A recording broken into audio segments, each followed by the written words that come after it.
Boa noite, bem-vindas e bem-vindos a mais este AgroMeeting, este espaço das quintas-feiras, onde a Espaço Visual, com o apoio mídia da Voz do Campo, traz pessoas com massa crítica para apresentar diversos temas sobre a agricultura e o mundo rural.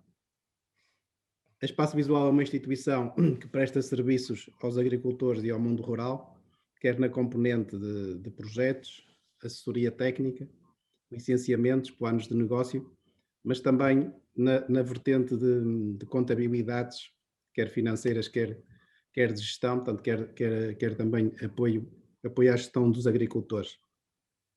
Mais recentemente, aposta na formação profissional, porque acreditamos que a competência do agricultor e do empresário agrícola são fatores-chave para o seu sucesso. E, portanto, a formação profissional, quer do empresário, quer do chefe de exploração, quer dos operadores especializados, quer mesmo dos operadores, são importantíssimos para os bons resultados, para a rentabilidade e sustentabilidade da agricultura e da agroindústria.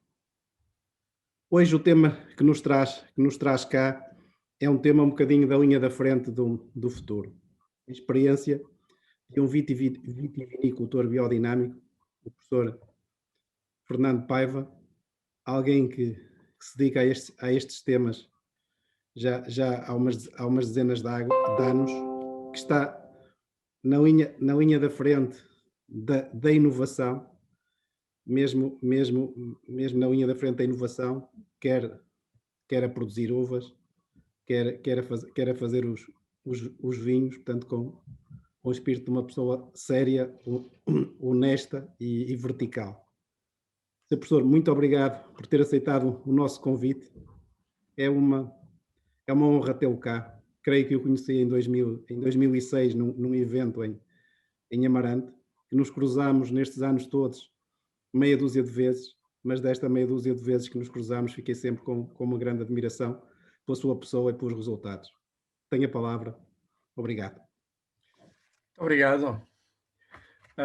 Portanto, eu sou o Fernando Paiva, tenho 76 anos feitos, vivo em Amarante e quero agradecer ao Engenheiro Martino a oportunidade para poder expor algumas das minhas experiências e, de alguma forma, incentivar algumas pessoas a avançarem por modelos de produção agrícola mais amigos do ambiente e mais amigos também da saúde pública. Eu nasci numa família de agricultores.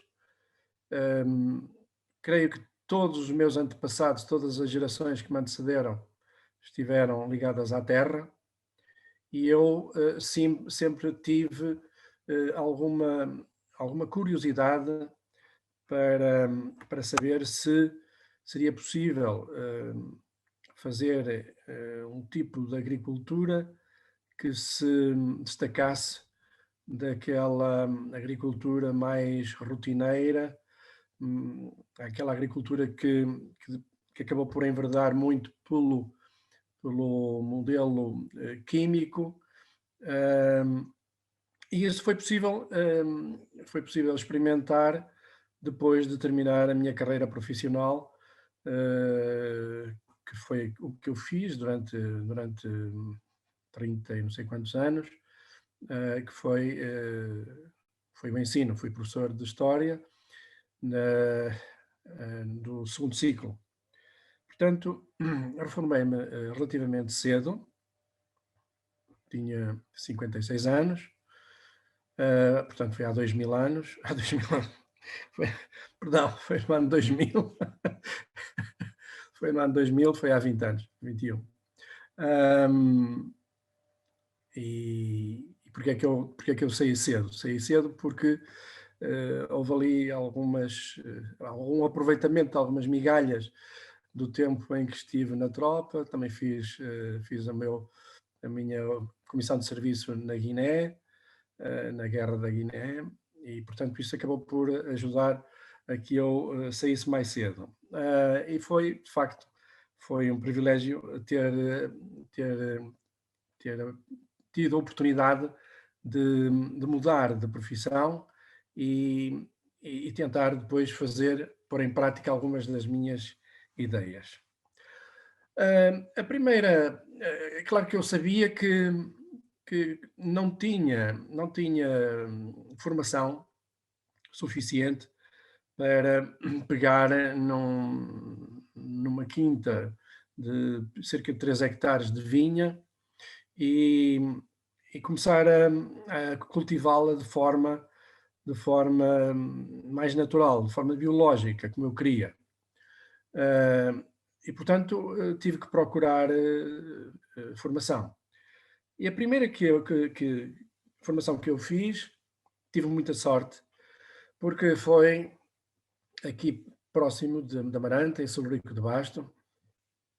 Foi com um grande técnico de biodinâmica chamado Pierre Masson, que infelizmente já faleceu, e que me acabou por convencer de que era possível fazer agricultura de forma equilibrada, de forma a não agredirmos o ambiente, sem que isso implicasse perda de produção. Portanto, não havia necessidade de diminuir o volume de colheitas se o trabalho fosse feito em condições. E, portanto, em 2001 eu decidi avançar, pedi a certificação biológica que obtive depois em 2004. Entretanto, tive outro grande técnico a ajudar-me, que foi o Daniel Noël, um técnico de viticultura francês, que de vez em quando também ainda me vai ajudando. E depois, enfim, fiz outras formações, até inclusivamente máquinas agrícolas, tratores, aplicação de fitofármacos, essa treta toda que nós temos que aprender a fazer.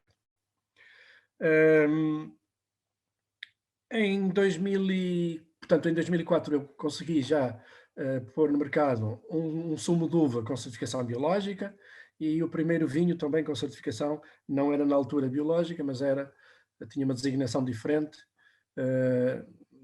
porque vinhos biológicos com certificação biológica só passamos a ter depois da colheita de 2011, em toda a Europa, porque não havia regulamentação para vinhos biológicos. Eles chamavam-se vinhos feitos de uvas de agricultura biológica, era assim que constava no rótulo. Em 2007, como já tinha bastante segurança na parte na produção biológica, eu arrisquei o modo biodinâmico.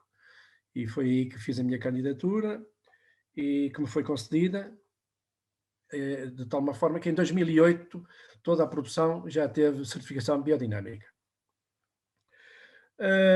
Biodinâmica, para mim, nessa altura, portanto há 20 anos ou 21, era qualquer coisa absolutamente desconhecida. Eu não fazia a mínima ideia do que isso era.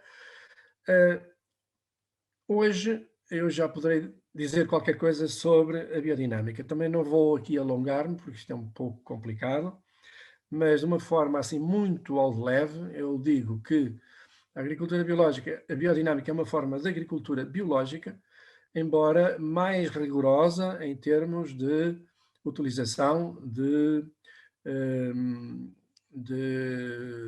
fatores de produção exógenos à quinta. Porque o ideal numa quinta biodinâmica é que ela seja autossuficiente. Isto é, o agricultor deve encontrar dentro da própria quinta soluções para os problemas que são postos pelo clima, pelos fungos, pelos insetos, etc. Este tipo de agricultura foi inspirado por um filósofo suíço chamado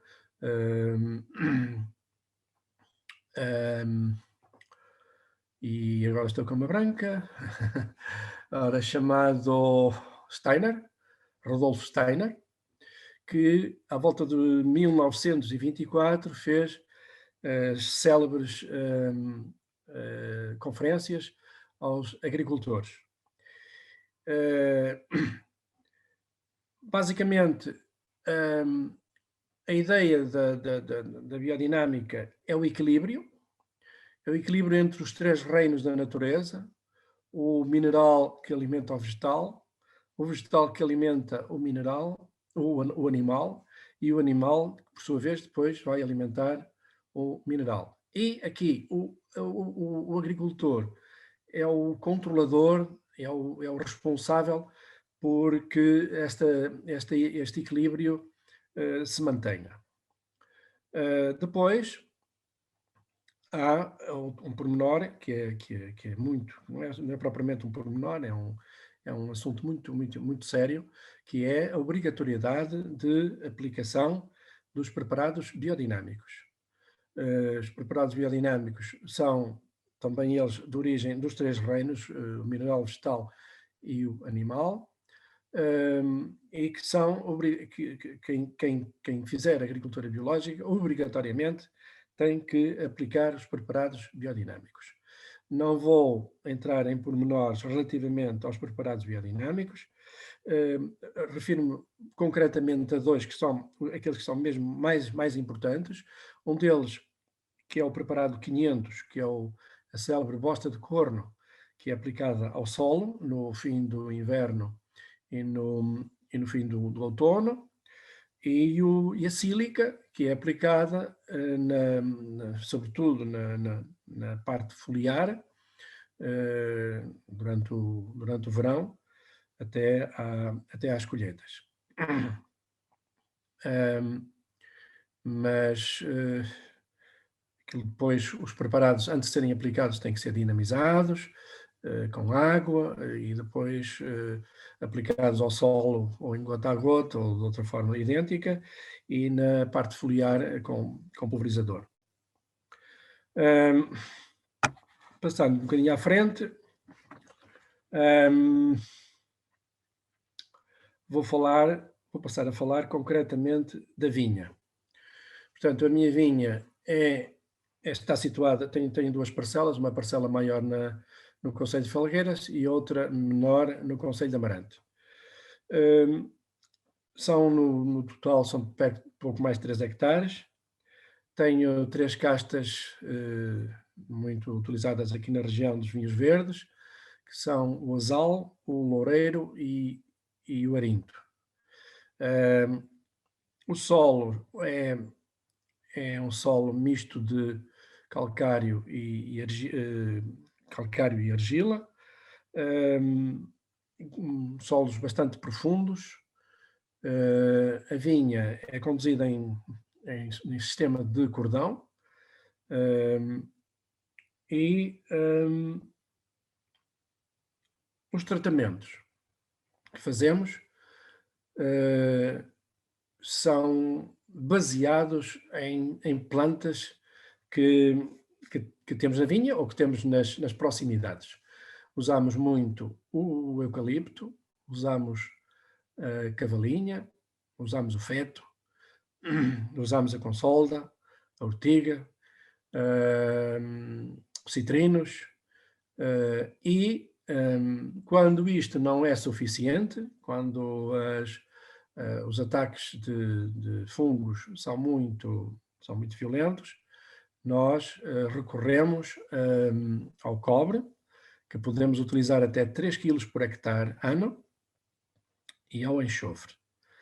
Também podemos utilizar argila,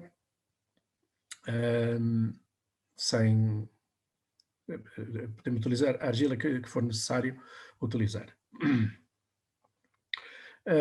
Alguns destes produtos são aplicados em extreme, há outros que são misturados com as caldas e, portanto, vão reforçar as caldas. Estas plantas, portanto, a parte essencial da planta é extraída por maceração a frio. ou por decocção, a calor, a quente, água quente. Também há alguma experiência feita com extração hidroalcoólica, eh, que me parece que tem muito interesse, mas que não está ainda devidamente explorado. Eh, Na transformação, portanto, eu faço uma parte de. As minhas uvas têm, em geral, nos anos mais generosos, as minhas uvas têm três destinos diferentes.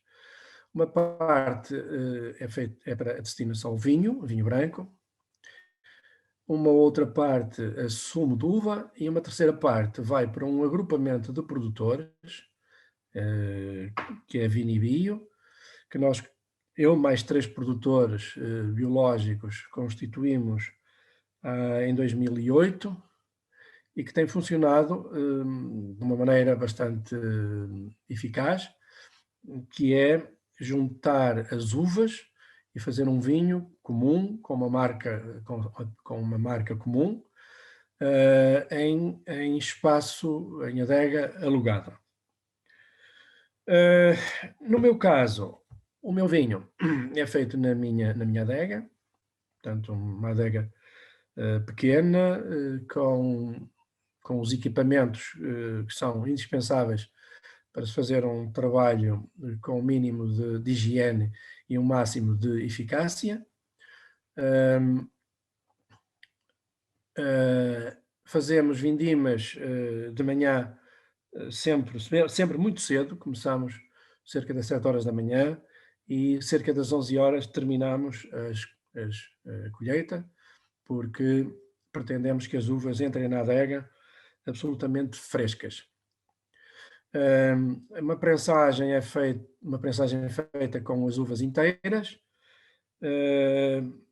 No mosto, junto de imediato uma dose de flor de castanheiro, que é uma descoberta que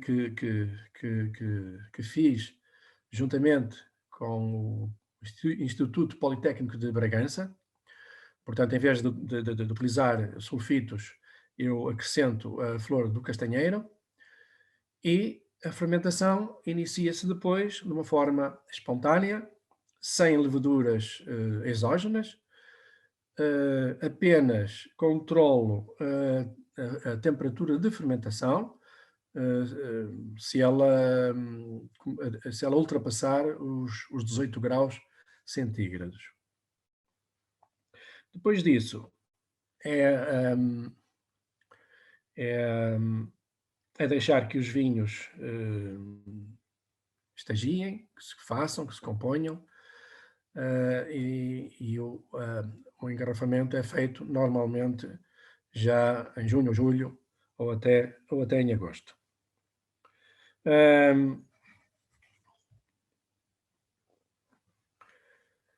O mercado. Todo o vinho que tenho feito, assim como o vinho do agrupamento da Vinibio, tem-se vendido com relativa facilidade. Não temos tido problemas de vinhos armazenados de uns anos para os anos seguintes.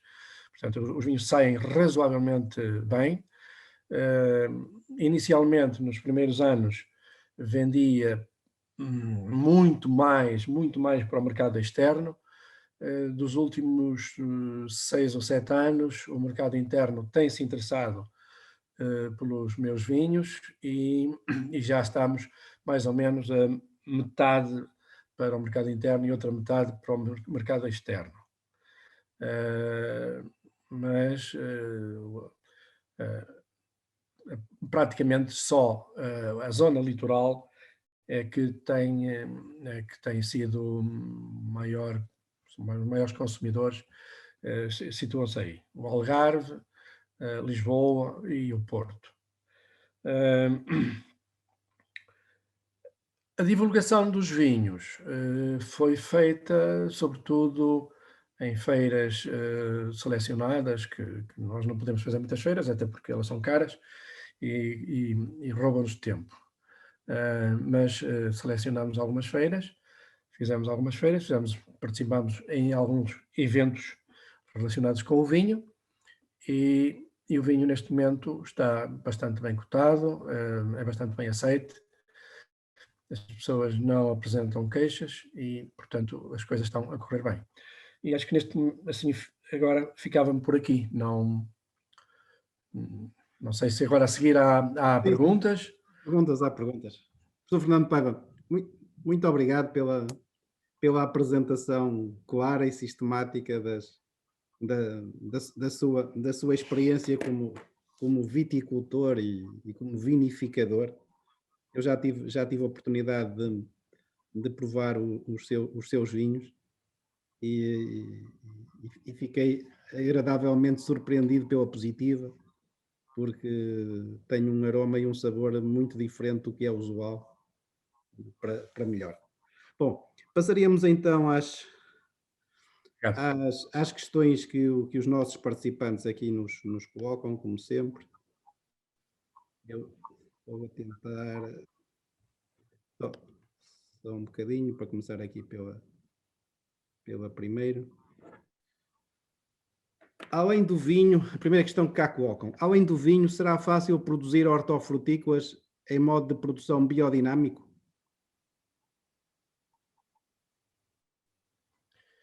Ahm, aliás, cá em Portugal não temos ainda, não te, já creio que já há uma empresa que está em conversão para obter a certificação biodinâmica. Aliás, eu devia ter falado na organização. Nós temos uma organização neste momento em Portugal, que é a ABIOP, que agrega todos os produtores e candidatos a produtores com certificação biodinâmica e também consumidores. E creio que já há um produtor que trabalha nessa área. E temos em Itália a Agrilatina, que é uma grande empresa agrícola que trabalha em biodinâmica, né, dentro da área das hortícolas. Obrigado. Passamos para a segunda questão. Qual a diferença entre agricultura biodinâmica e permacultura?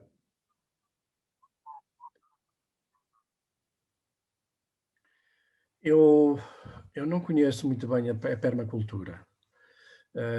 Eu acho que todas elas se conjugam e acabam por, quer dizer, conhecendo e aproveitando o que elas têm, que ambas têm de bom, é capaz de ser útil para as duas.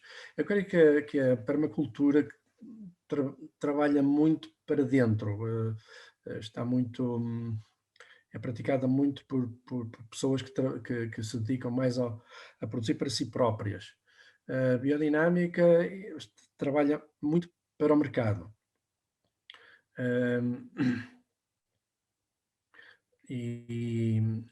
Penso que há uma atitude mais profissional da parte de produtores biodinâmicos. Exatamente por isso. Portanto, acho que há aqui uma visão um bocadinho diferente. Mas, como digo, a permacultura não é uma área que eu domino suficientemente para poder dar uma resposta completa a essa Mas pergunta. penso que se perceberam os conceitos. Sou um potencial jovem agricultor que vive em Sobrique de Basto e tenho uma pequena quinta de família com 1 hectare.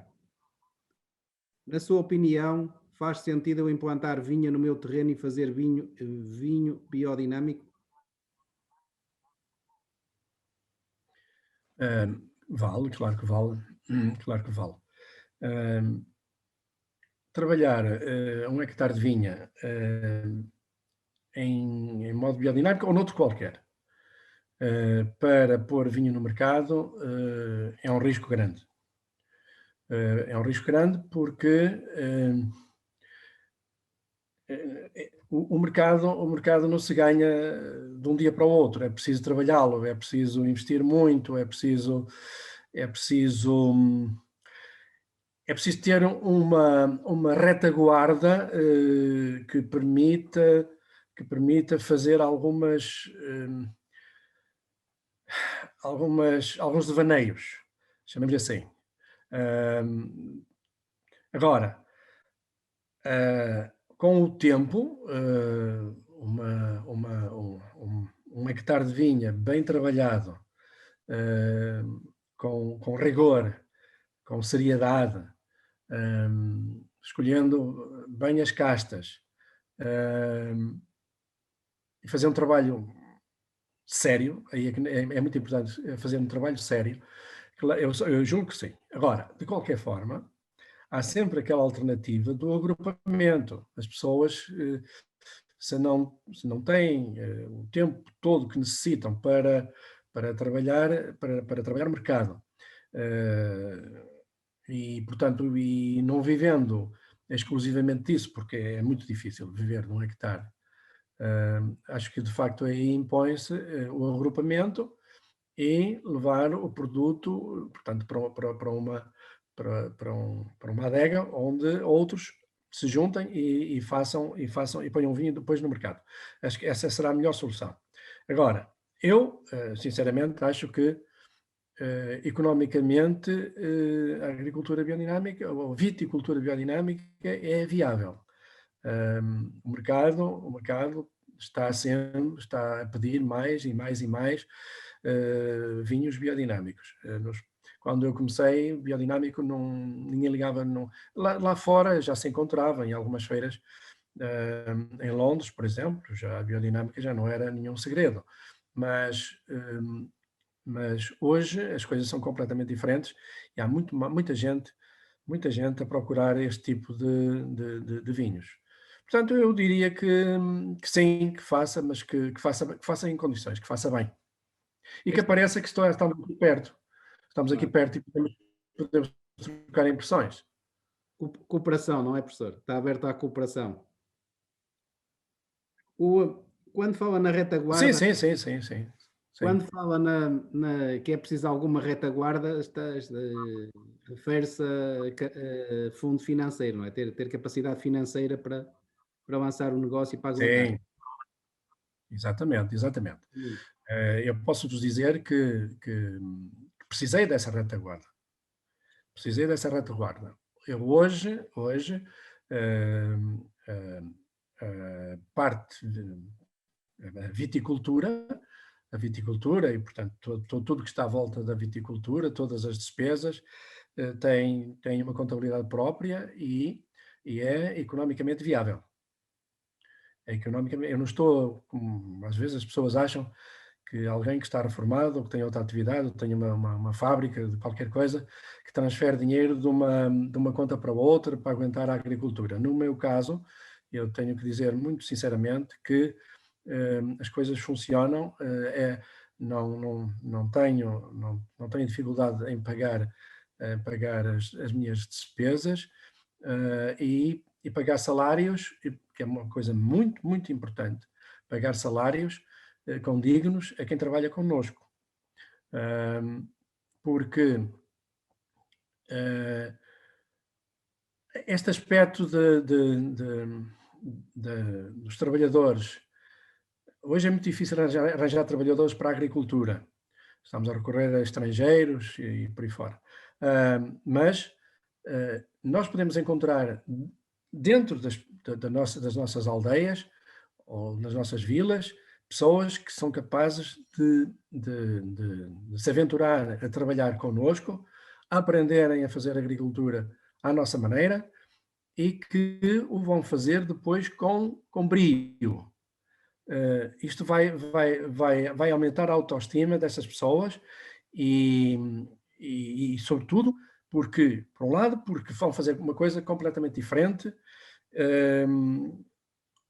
com um trabalho muito mais leve, nada não temos aquela agricultura pesada, e por outro lado, com salários que são compensadores, portanto, que não deixam as pessoas envergonhadas por dizerem aquilo que ganham. Portanto, e isto parece-me que é importante e nós, isto agora também já é aqui uma parte que já não faz muito sentido, mas acho que estamos aqui a produzir a preços de miséria, para vender barato, à custa das pessoas que trabalham connosco e que vivem mal, sinceramente, não é por aí que nós vamos ter grande sucesso na economia agrícola da nossa região. Professor, que mão de obra é que emprega na sua exploração, nos seus 3 hectares de vinha, nos vinhos que faz, nos sumos que produz? Ora bem, eu trabalho mais ou menos no horário completo e depois, além disso, tem uma senhora também que trabalha comigo. Uma senhora que não sabia distinguir uma macieira de uma laranjeira, se calhar, e que aprendeu comigo e aprendemos, ao fim e ao cabo, fomos aprendendo os dois ao longo deste tempo. E, portanto, é uma senhora que trabalha comigo, que já está connosco há 13, acho que são 13 ou 14 anos, e as coisas funcionam bastante bem. Mas ela trabalha a tempo inteiro ou por dia? Trabalha não a tempo inteiro, mas talvez a 70% ou 80%, porque ela depois trabalha cá em casa, mas faz outro tipo de serviços internos, portanto trabalhará 70% do horário normal. E o professor trabalha a tempo inteiro ou acima do tempo inteiro? Eu às vezes trabalho mais do que aquilo que me apetece, outras vezes trabalho menos quando me dá um bocado a preguiça, não é? Mas, Mas em mas média trabalho, dá o tempo inteiro. mas mais ou menos a tempo inteiro, mais ou menos. Mas não é um trabalho penoso, não é? Não é um trabalho penoso porque ninguém corre connosco, não é? Nós andamos com calma, fazemos as coisas dentro do nosso rame-rame, hum, e portanto não há muitas canseiras. Trabalha-se com muita calma. Trabalha-se, digamos que nós estamos em comunhão com as plantas, com os animais. Por exemplo, a nossa quinta é fertilizada com as galinhas e os patos e os perus que andam por lá. E, portanto, há ali um ambiente agradável que não nos provoca stress. Isto mantém os animais 12 meses por ano na vinha? Sim, 12 não. Eles, quando as uvas começam a pintar, são presos. Portanto, ali no princípio de julho, ou meio de julho, são presos até terminar a vindima. Portanto, ficam presos uma parte de julho, agosto e uma parte de setembro. E nestes 3 hectares, em média, quantos animais tem?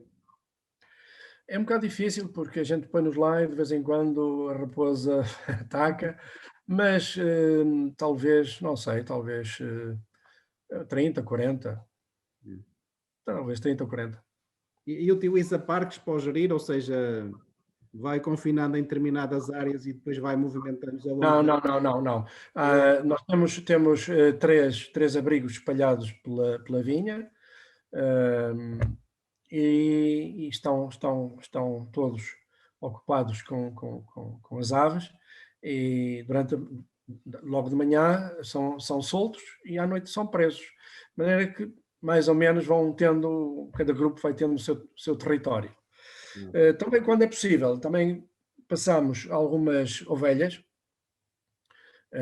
de criadores aqui da região, que nos emprestam os animais, e eles passam algum tempo também na vinha. Não muito, mas algum tempo também. E do ponto de vista de operações culturais, portanto, vocês começam o ano agrícola com a poda de inverno e o atar, não é? Eh, o ano agrícola começa. Eu diria, fazendo coincidir com o civil, não é? Portanto, começando em janeiro. Pois em janeiro nós já é a altura de começar a fazer podas.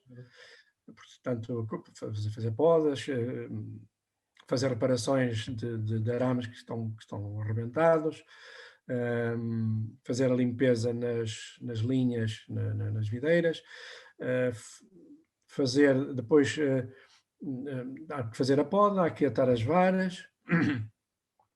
Depois temos agora, a partir daqui, quando o tempo estiver seco, vamos fazer uma sementeira de aveia na entrelinha, alternadamente, para controlo de algumas ervas infestantes que não são amigas da vinha. Nós partimos do princípio de que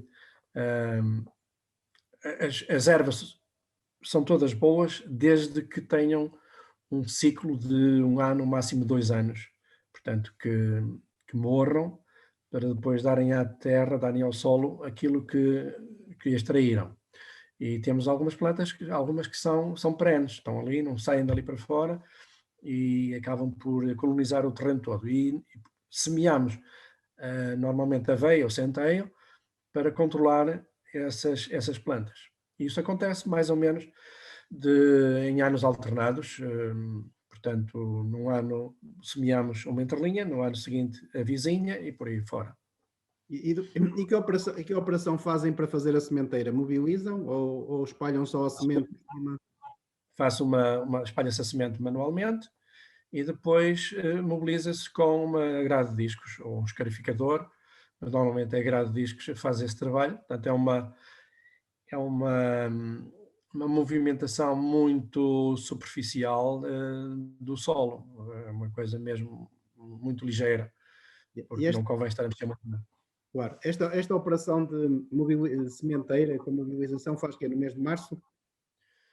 Sim, entre meio de fevereiro e meio de março, porque quando nós estamos a mobilizar o solo, nós estamos a enterrar aquelas ervas que ficaram à superfície, que entretanto apodreceram. Elas vão, ao serem enterradas, vão ser, toda aquela matéria orgânica vai ser trabalhada pelos micro-organismos do solo. E quando a videira precisar mais de nutrientes, que será perto da altura da floração, o solo está muito mais apto a poder responder a essa necessidade acrescida das plantas. E, Depois portanto, é essa altura melhor. claro.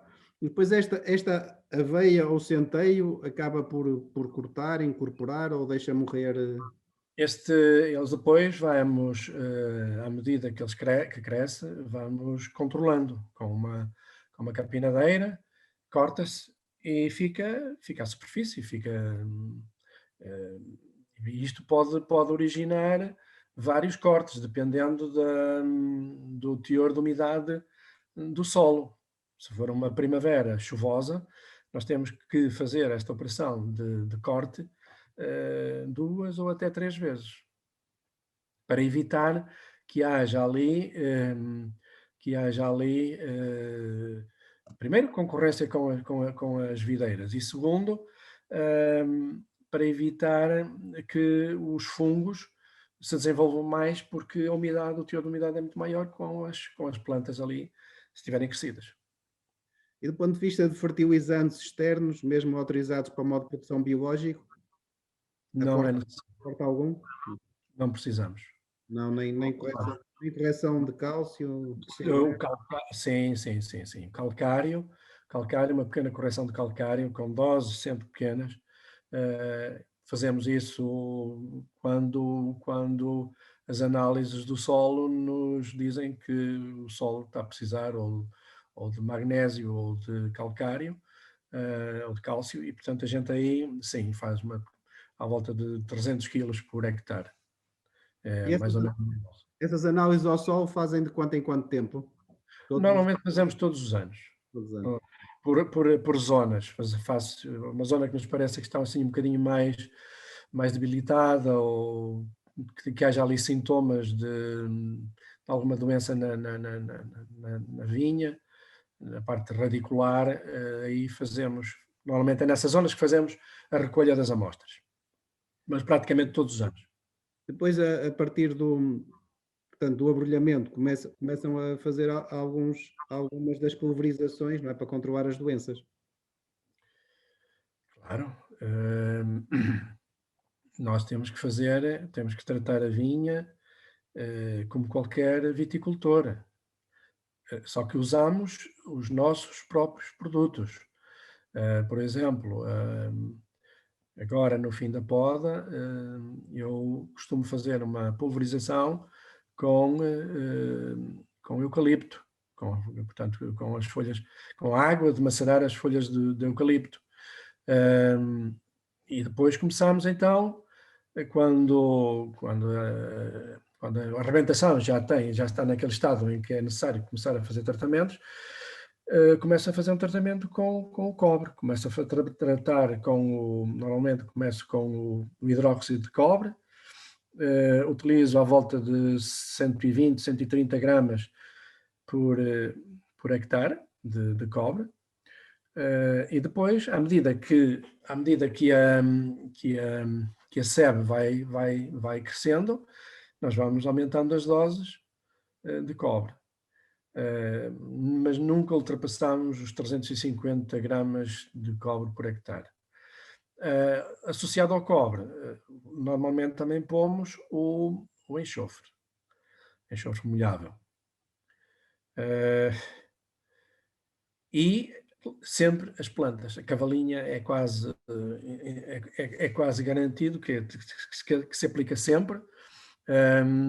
Depois a seguir temos, no caso numa zona mais debilitada, se houver, podemos aplicar um bocado de urtica também. A consolda já é numa fase mais avançada, já próximo entre ali, logo a seguir não, um pouco antes da floração. O feto, no caso de termos ataques de como é que se chama a borboleta da vinha? Da traça, a traça da uva. Também faço aplicações de enxofre em pó, com enxofre flor, na altura da floração, e às vezes numa fase mais avançada, lá mais para já no fecho dos cachos também faço isso, e também faço polvilhações de argila na fase da maturação, se houver riscos de podridão. A argila é muito boa para cicatrizar, seca-nos os bagos atacados e normalmente controla-se a podridão dessa maneira. Entre pulverizações e polvilhações, quantas vezes por ano passa na vinha, em média? Muitas. Dependendo do ano, mas menos que 10, só num ano muito excepcional. Mas eu acho que entre 10 e 13 é quase indispensável. E depois faz intervenções em poda verde, professor? Muito.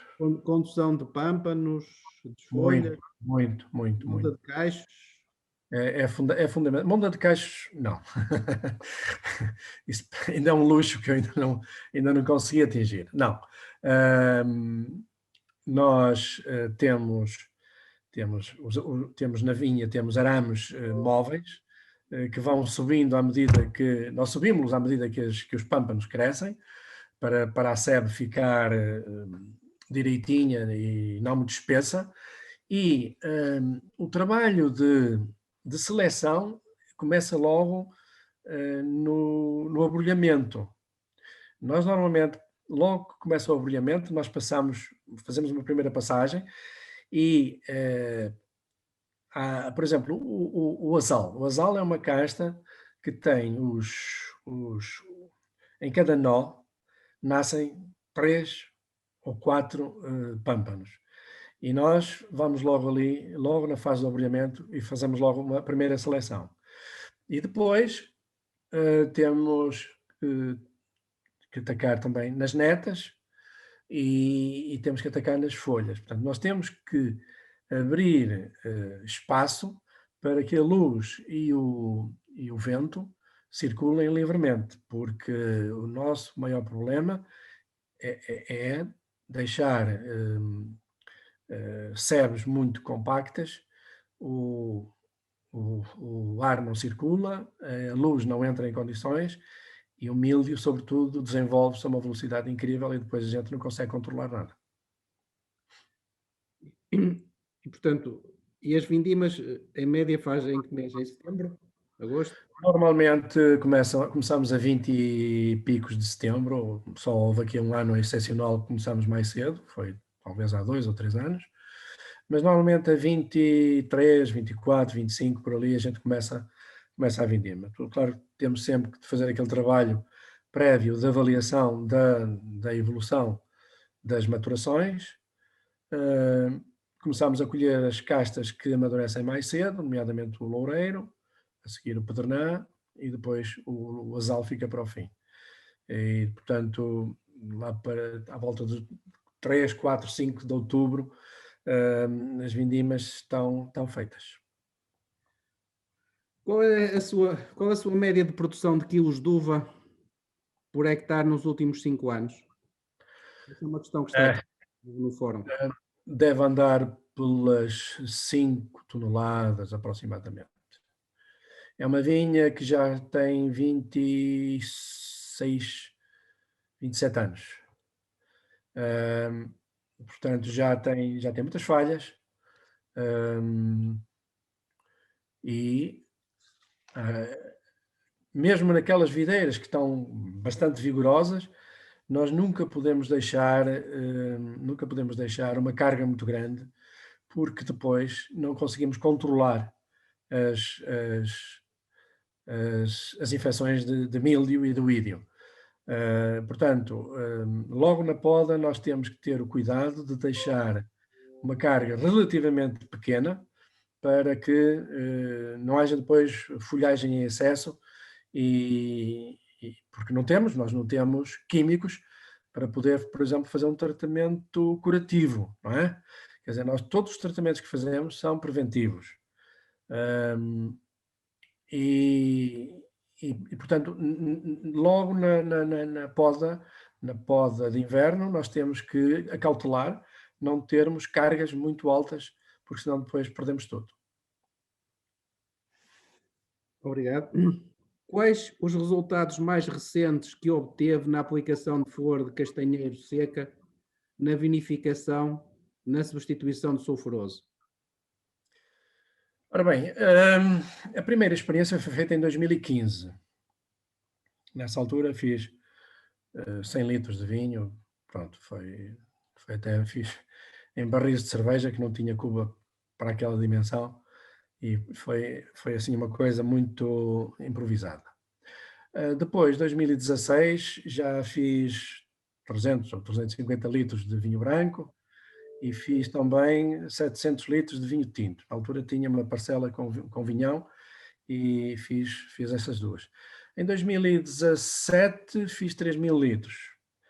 Depois de 2018 e 2018 para cá, todo o vinho tem sido feito com a proteção da flor do castanheiro.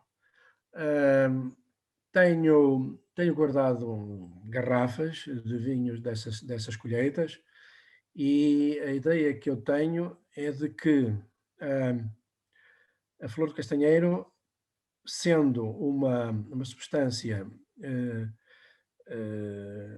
vegetal, que tem uma vida própria, acompanha o processo de desenvolvimento, de evolução dos vinhos. E, portanto, eu creio que, ao contrário, por exemplo, dos sulfitos que vão se combinando e a partir de certa altura não há sulfuroso livre, portanto os vinhos estão desprotegidos. No caso da flor do castanheiro, há um acompanhamento permanente e isto concluo porque de vez em quando vou testar uma garrafa de vinhos mais antigos e as coisas não estão a correr nada mal, nada mal. Ora, essa questão dos vinhos mais antigos, traz-me aqui uma curiosidade. Em média, o seu vinho em boas condições e na sua opinião, quanto tempo é que o podemos guardar? Eu creio que podemos guardar vinho para mais de 10 anos. Espetacular. Eh, Creio que podemos guardar para bastante mais de 10 anos. Eh, Claro que eu não tenho vinho protegido com flor de castanheiro com mais do que os 5, porque 2005, 2015 acho que não tenho nada já, mas 2016 tenho vinho de 2016. Para trás é evidente que eu não posso dizer nada, mas temos vinhos anteriores a 2016, vinhos com 10 anos e até com mais que 10 anos, eh, protegidos com sulfitos, com doses muito baixas, atenção, não são nem 100, para baixo de 100 miligramas, e esses vinhos um bocadinho oxidados, ou melhor, com aquela tonalidade um bocadinho mais amarela, mas com muito frescos de aromas, muito interessantes. Não, eu dos seus vinhos que provei é esse aspecto da frescura do vinho, é uma nota que retive e é praticamente única, não me lembro de vinho com a frescura dos seus. Tenho interesse em fazer Pois, parceria. quer dizer, Diga, diga, peço desculpa. não, não, não, só porque eu ia dizer que eu creio que os sulfitos, de alguma forma, formam há ali um véu que envolve os vinhos e os vinhos não se exprimem na sua plenitude. Ao passo que a flor de castanheira acho que já não faz isso. Pronto, desculpe. A Nada, pergunta nada. que fazia era. Não, professor, aqui estamos à vontade, é uma conversa entre nós, não tem formalidades, portanto, Está bem, está bem, está bem. quando entender interromper, ou mesmo que seja falar de outros temas, está perfeitamente à vontade, porque assim, Está bem, está bem, está bem. o que nós queremos ouvir são as opiniões e a experiência do conferencista, porque isso é praticamente único, não é? A pergunta que eu ia fazer Mas é tinha a uma pergunta. seguinte. Sim, sim, estava a ler aqui uma pergunta. Sim, sim. Tem interesse em fazer parcerias com outros produtores que transformem as suas vinhas em biodinâmicas com o objetivo de fazer exploração conjunta? Eu creio que deve ser uma espécie de vinibio, de vinhos biodinâmicos. Creio que a pergunta deverá ser nesse sentido. A experiência que tive e que os meus parceiros têm da Vinibio, acho que é interessante. Eu tenho pena que eles não tenham avançado para o modo biodinâmico. Se aparecerem pessoas que queiram alinhar numa aventura dessas, é uma questão que se deve pensar. Acho que sim, acho que é uma questão a pensar. Agora, é evidente que no caso da Vinibio, a certificação biológica não nos cria problemas porque os vinhos são feitos numa adega alugada. Nós começámos por fazer vinhos na adega cooperativa de Amarante, depois passámos a fazer noutra adega aqui na região. É claro que tudo isso é controlado e não há riscos de contágios ou de misturas de uvas de outras origens. Mas no caso da certificação biodinâmica, isto já não é permitido, quer dizer, nós não podemos fazer um vinho num sítio qualquer, tem que haver uma adega que esteja destinada apenas para aqueles vinhos, para aquele grupo, ou para aquele produtor. Mas acho que não é nada demais pensar-se numa solução para uvas biodinâmicas, acho eu. A noção que eu tenho é que os vinhos biodinâmicos, face aos vinhos bio, são mais valorizados, não é? Um vinho Não, biodinâmico, o mercado conhece-lhe mais valor, ou seja, paga mais pelo vinho. É verdade esta minha percepção? é parcialmente verdade. Porquê? Porque nós temos, há vinhos, os vinhos mais caros do mercado nem têm certificação nenhuma. Sim, Não é? A maior parte, os vinhos que são muito, muito caros, muito famosos, em Portugal, pelo menos, não são vinhos com certificação, em geral. Agora, quando nós vamos para o mercado, vamos experimentar o mercado, vamos apalpar terreno. Se nós levarmos connosco uma certificação biológica ou uma certificação biodinâmica, não é a mesma coisa.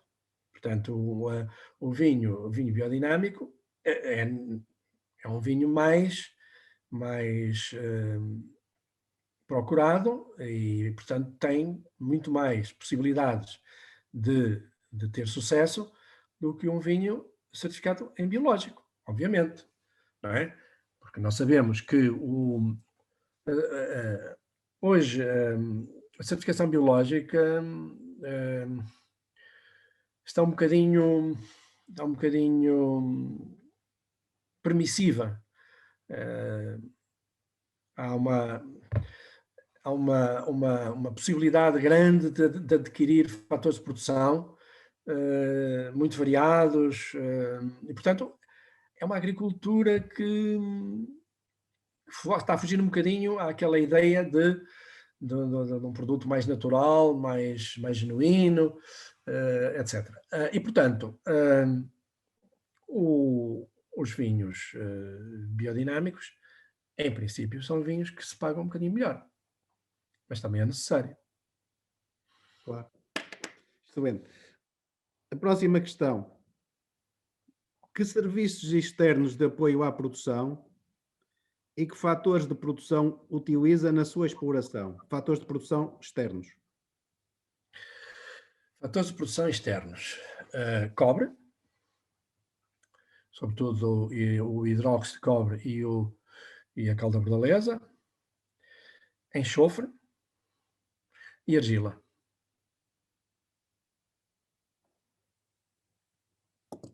E depois uso, excepcionalmente, porque sou obrigado, um inseticida de certificação biológica para combater a cigarrinha da flavescência dourada, que aqui na região está em quarentena e, portanto, todos os viticultores são obrigados a utilizar um inseticida, no nosso caso, 3 vezes por ano. 3 vezes por ano. De resto, o- os- é outro aspecto que é muito importante nós sabermos que uma produção biológica, mas sobretudo a biodinâmica, os fatores de produção são baratíssimos, baratíssimos. Nós gastamos muito menos dinheiro do que qualquer outro viticultor. E que, de certo modo, é um princípio também da biodinâmica, que é procurar que o agricultor seja autónomo, que não dependa muito de fatores externos e mesmo em termos económicos, porque se nós gastarmos muitos fatores de produção, muitas vezes vamos buscá-los à cooperativa, ficamos a dever, depois pagamos com uvas e, quer dizer, a pessoa nunca mais se liberta, fica prisioneira deste compromisso e para nós não nos parece bem. E, portanto, eu gasto muito pouco do exterior, muito pouco, e digo-lhe mais, por exemplo, aqui em Amarante, onde tenho uma parcela de loureiro, uma parcela que eu plantei em 2017, eu este ano tive uma produção excepcional, excepcional. Pelo contrário, na lixa, as coisas correram exatamente ao contrário. Portanto, é possível trabalhar-se, não é necessário comprar muitos produtos, é preciso aproveitar aquilo que temos. E saber aproveitar, porque essa parte é muito complicada, porque nós estamos a léguas ainda de conhecer todas as virtualidades de plantas que temos à nossa volta. Há imensa coisa à nossa volta que nós simplesmente não conhecemos porque não experimentamos ou não fazemos de forma sistemática. Precisávamos aqui de um bocadinho da ajuda das universidades, que nos apoiassem um bocadinho melhor, que fizessem os ensaios e pronto. A propósito de ensaios, este ano levei uma pancada muito grande por causa de um ensaio na vinha feita foi um trabalho proposto pelo Politécnico de Bragança também para ensaiar a flor do castanheiro na proteção da vinha contra o milho e o írio. E o ano foi mau, de maneira que naquela linha criou-se ali um foco de infecção de tal ordem que me atacou a vinha toda. Foi um desastre. Mas a culpa também foi minha, que eu já tinha idade para perceber que o risco de contágio era uma realidade, mas distraí-me um bocado. Quando fui a dar conta, já não consegui segurar as coisas. Isso, professor, só quem experimenta é que fica a saber. Às vezes sabemos as coisas, mas só depois dos problemas nos aparecerem é que tínhamos a noção que sabíamos, não é? Pelo menos a mim acontece muitas vezes isso, não é? Nós devíamos primeiro analisar as situações todas e prever tudo aquilo que poderia vir a acontecer. Estamos a cautelar-nos. Foi coisa que eu não fiz. Não é? E quando percebi que o ano era muito difícil, muito complicado, muito úmido, sobretudo ali a partir de meio de junho, eu devia ter prestado muita atenção e parava com aquele ensaio e tentava corrigir as coisas e evitar, sobretudo, que houvesse a propagação à vinha toda. E distraí-me. Portanto, essas coisas não se perdoam. E pagam-se muito caro. É sobretudo isso, não é? É o pagar caro os nossos erros. Mas isso, pronto, é uma ingenuidade, não é mais que isso. Ingenuidade pura. Porque eu tinha a obrigação de saber que o risco que era real. E acautelava-me. Claro. A coisa era assim, se isto der até uma certa altura, se as coisas correrem bem, vamos acompanhar, tudo bem. Se começar a descambar, há que parar mesmo e não deixar as coisas evoluírem. Claro. O mercado de produtos biodinâmicos tem mais interesse em vinhos brancos ou vinhos tintos?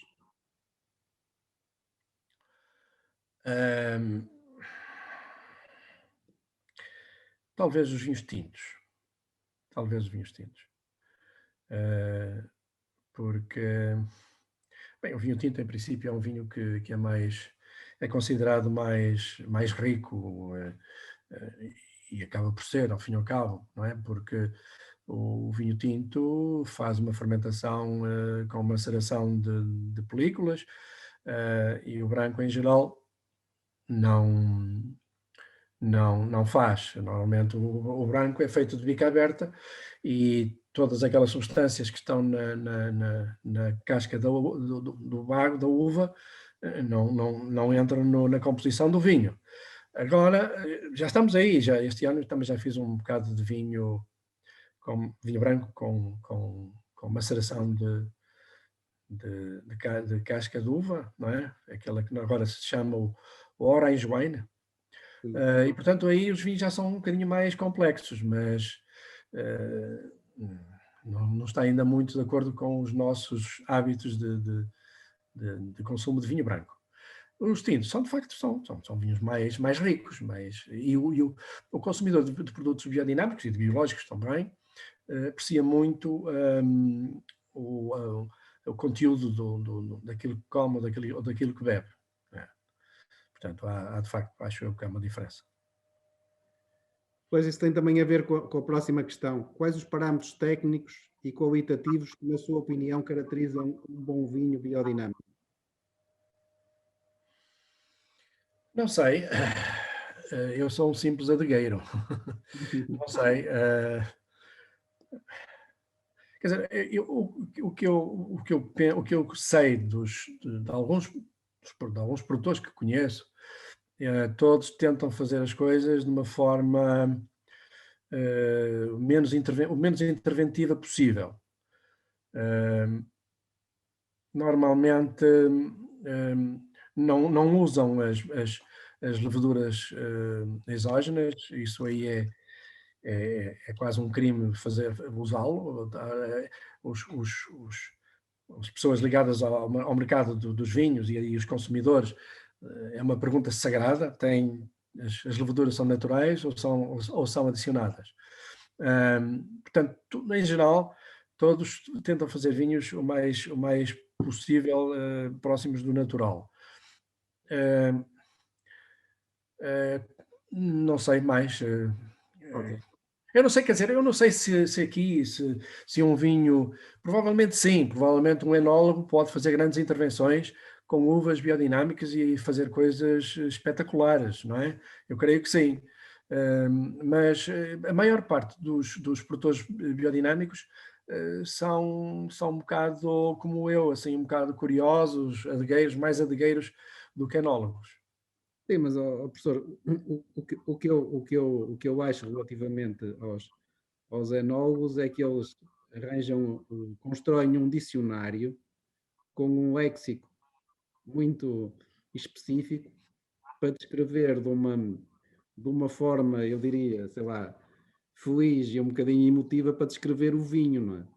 E, portanto, utilizam um conjunto de palavras pronto, que depois ligam àquele produto e que acabam por lhe dar valor. Ao dizer isto, eu não estou a desvalorizar, pelo contrário, estou a valorizar um trabalho de trazer a um produto que é o vinho, não é?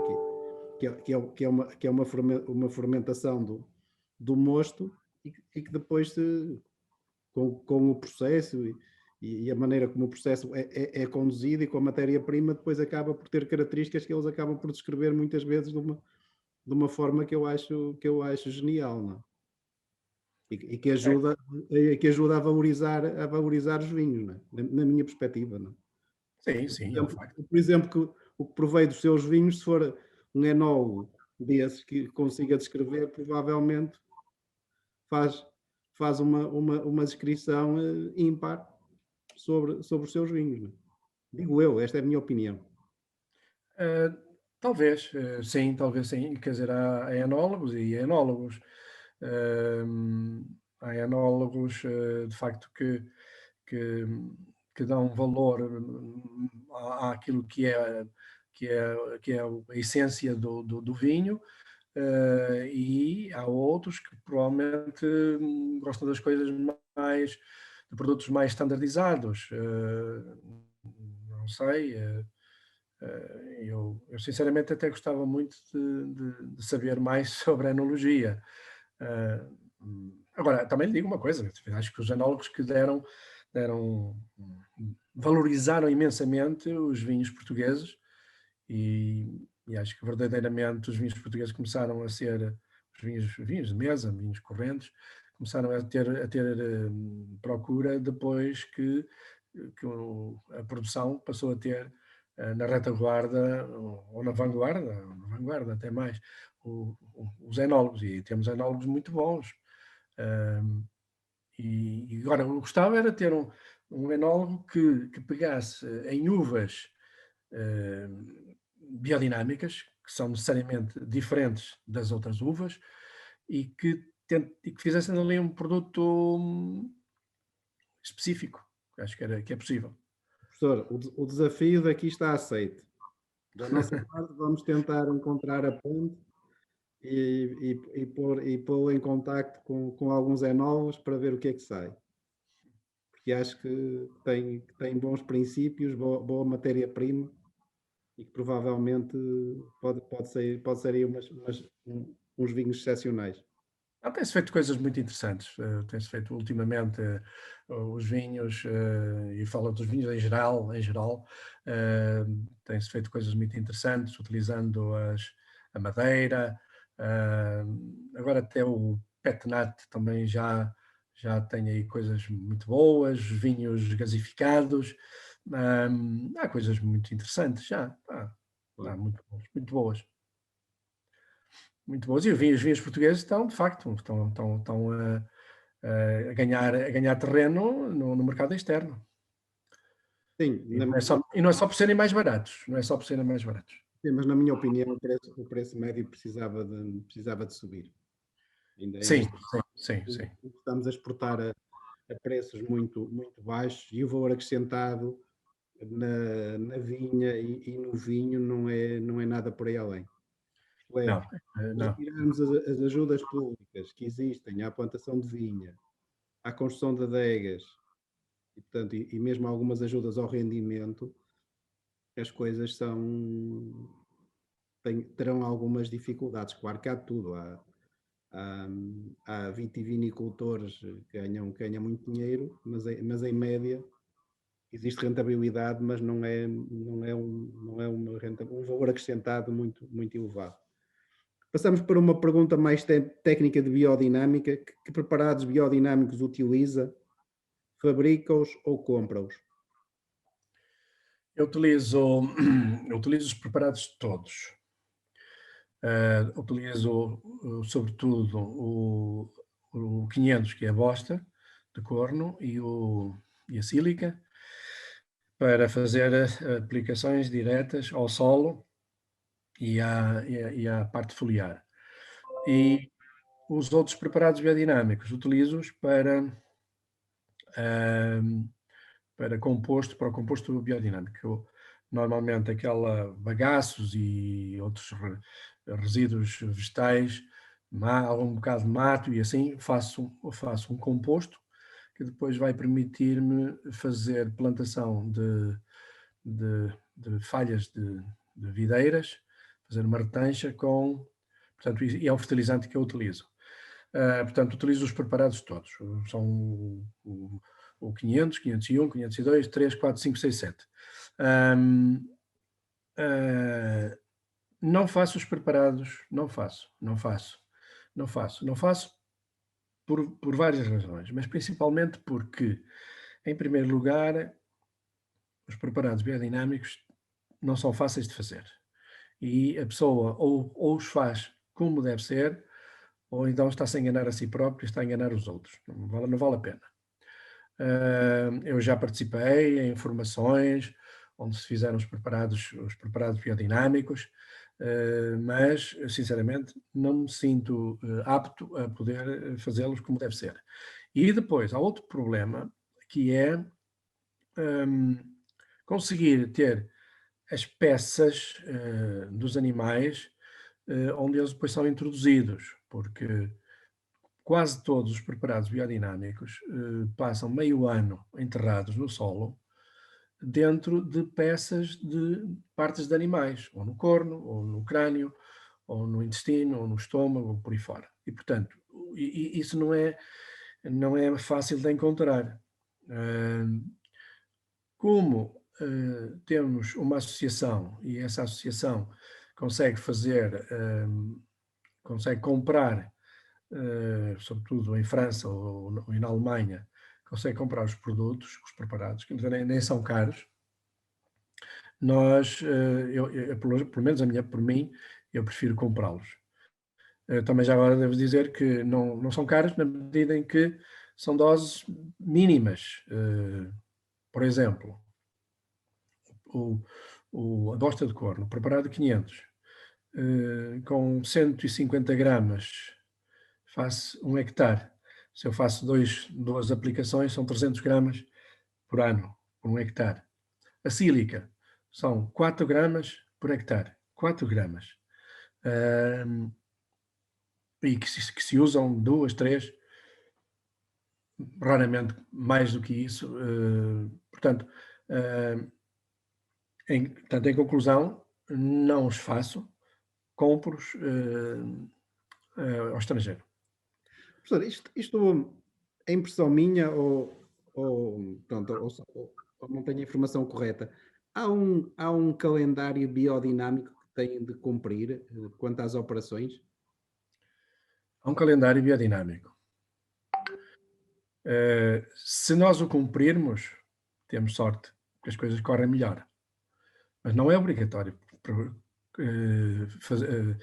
seguir o calendário biodinâmico. Por exemplo, eu estou a fazer poda. Se eu fizer as podas nos dias favoráveis, eu chego ao mês de junho e ainda estou a fazer poda, porque a maior parte dos dias não são favoráveis.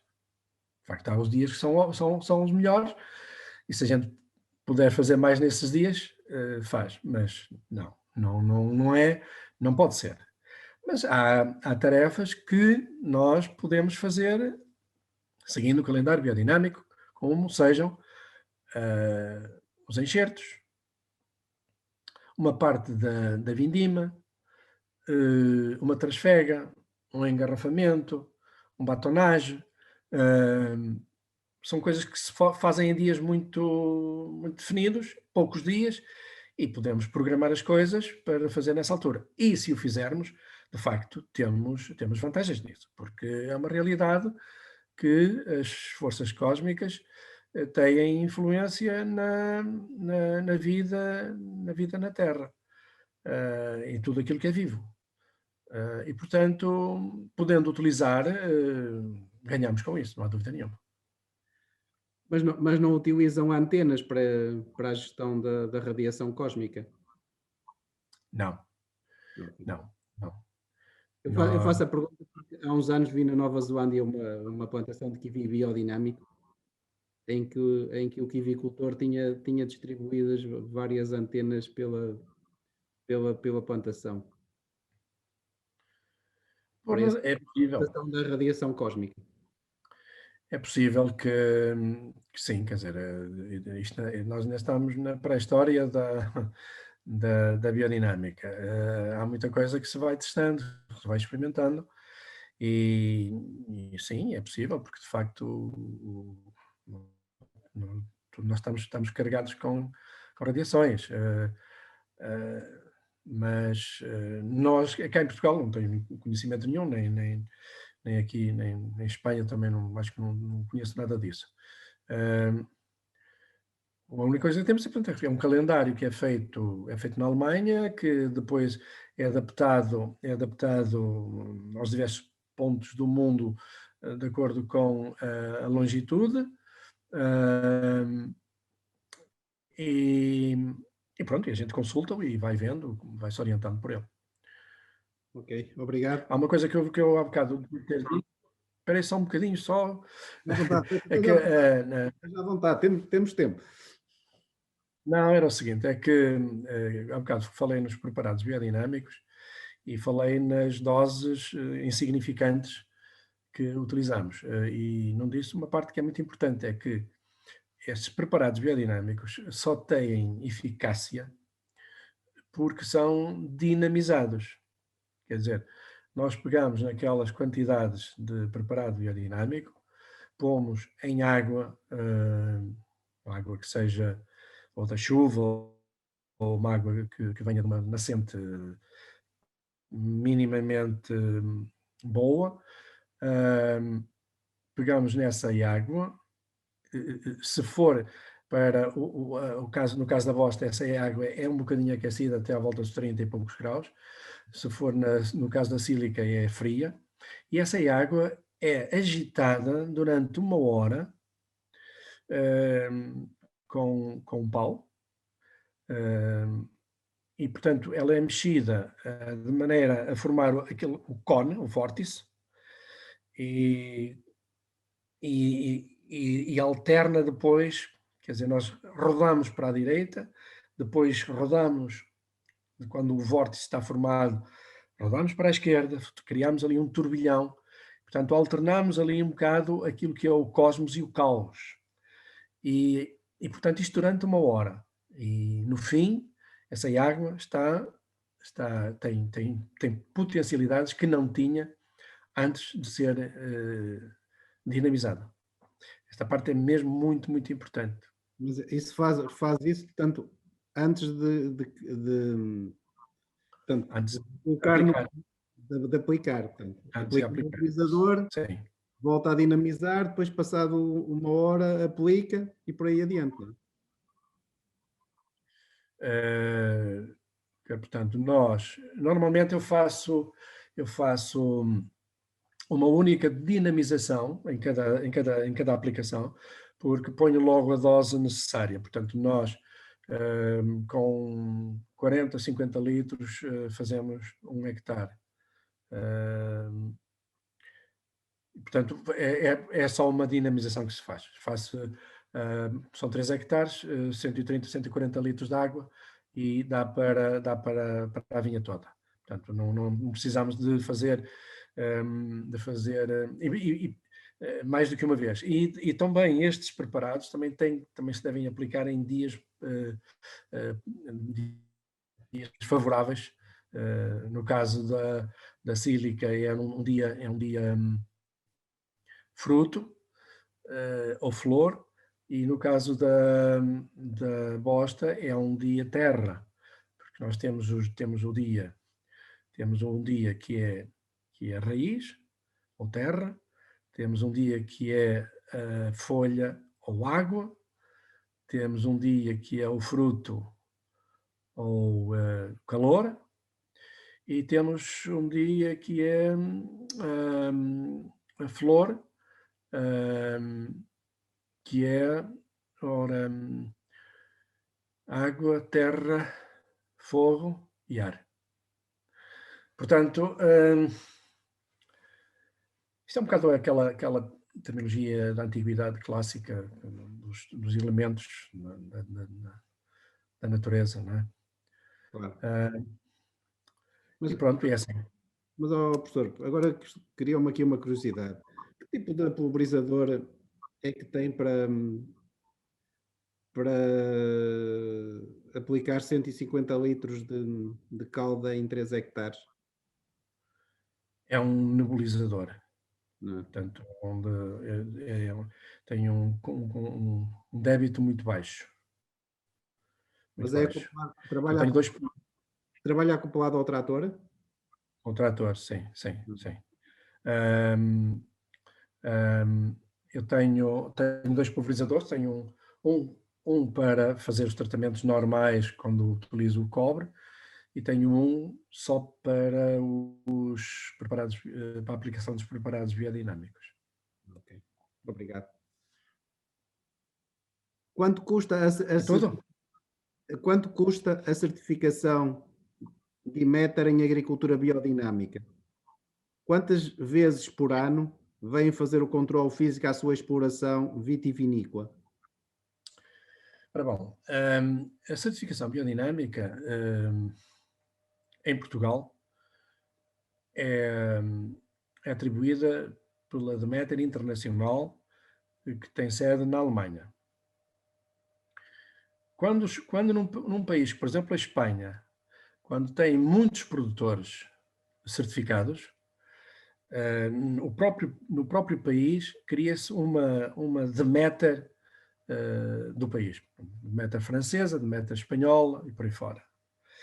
No caso português somos poucos e, portanto, não temos número suficiente para termos essa designação. Portanto, a certificação é atribuída diretamente da Alemanha. Diretamente não, indiretamente. Porquê? Porque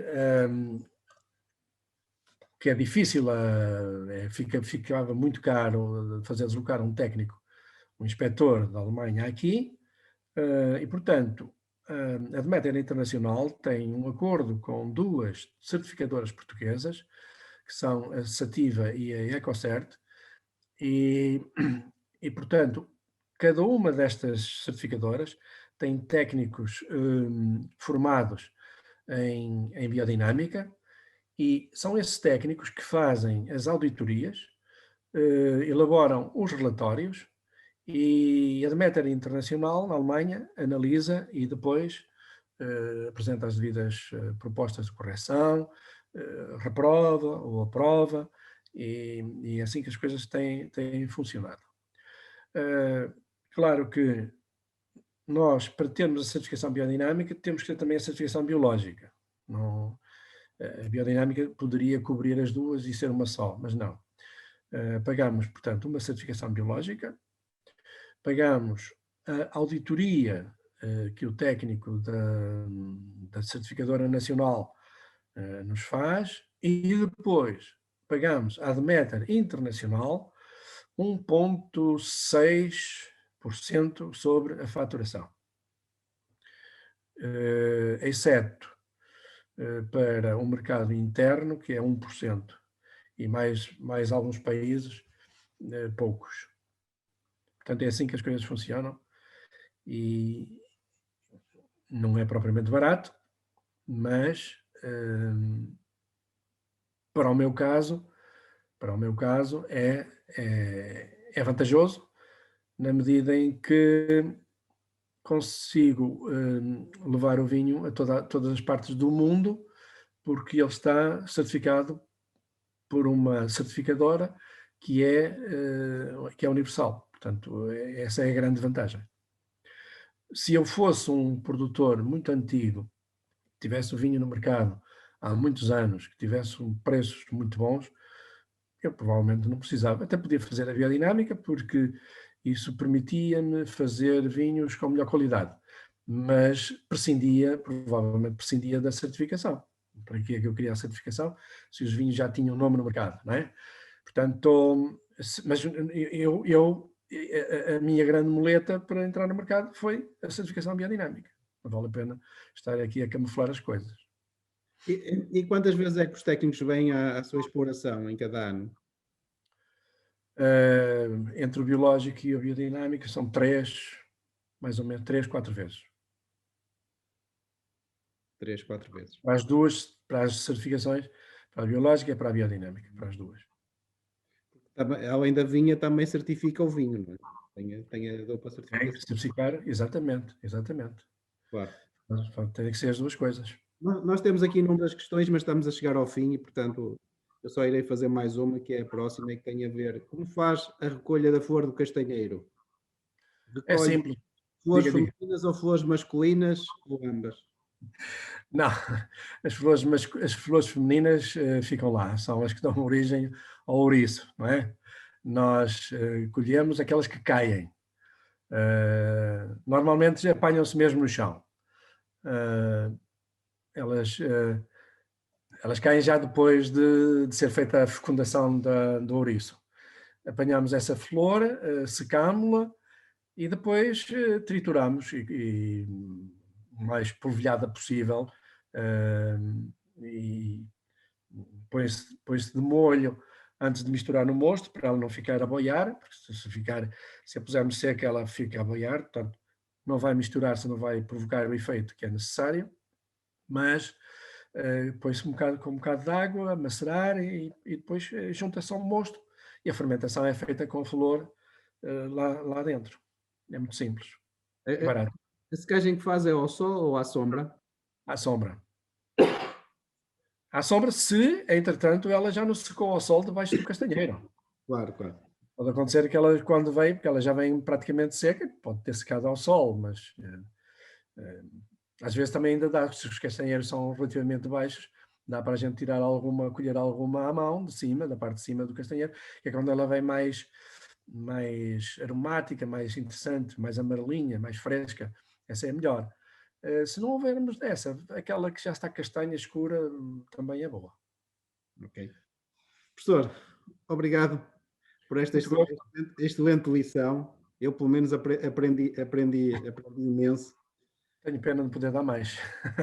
Não, eu reparo, temos aqui questões que daria para mais uma hora, mas temos que cumprir os nossos horários, todos nós temos compromisso e, portanto, estamos a 1 minuto das 22h30 e, portanto, também damos por terminado esta conferência, este agromeeting. Não sei se quer fazer alguma intervenção final, algum resumo. Eu se calhar desafiava... Alguma conclusão que nos queira deixar? Eu desafiava, se calhar, os jovens candidatos a agricultores, sobretudo se forem candidatos a viticultores, que pensem seriamente na hipótese de fazer coisas diferentes em benefício próprio, porque trabalhar com químicos é arriscado. Ainda há dias vi um estudo que apontava para um aumento de risco de se apanhar leucemia em mais 50% quando as pessoas estão próximas ou utilizam os pesticidas, sobretudo inseticidas, e portanto, por razões de saúde, por razões de proteção do ambiente e por razões económicas, eu incentivo os jovens a arriscarem este modelo de agricultura. Começar pelo biológico, se calhar, lentamente, para as coisas não ser tudo ao mesmo tempo, mas sinceramente eu acho que vale a pena. Professor, muito obrigado. Foi um enorme gosto tê-lo aqui. É este espaço que nós pretendemos preencher às quintas-feiras. Sim, senhor. Trazer inovação, trazer diferença, trazer pioneirismo. E, portanto, muitas vezes este tipo de agriculturas, e desculpe-me isto que vou dizer, está ligado a gente muito, muito jovem, como é o seu caso, e, portanto, é isto que faz a diferença. Continuamos cá na próxima quinta-feira. O tema que nos traz cá na próxima quinta-feira é a cultura da cerejeira. É a nossa conferencista a Margarida Oliveira, é produtora de cerejas em Lamego e, portanto, vem-nos falar da sua exploração e da sua experiência. A todos e a todas, muito obrigado por terem estado connosco e, portanto, uma boa noite, saúde e até uma próxima oportunidade. Muitos parabéns. Obrigado. Boa noite. Boa noite.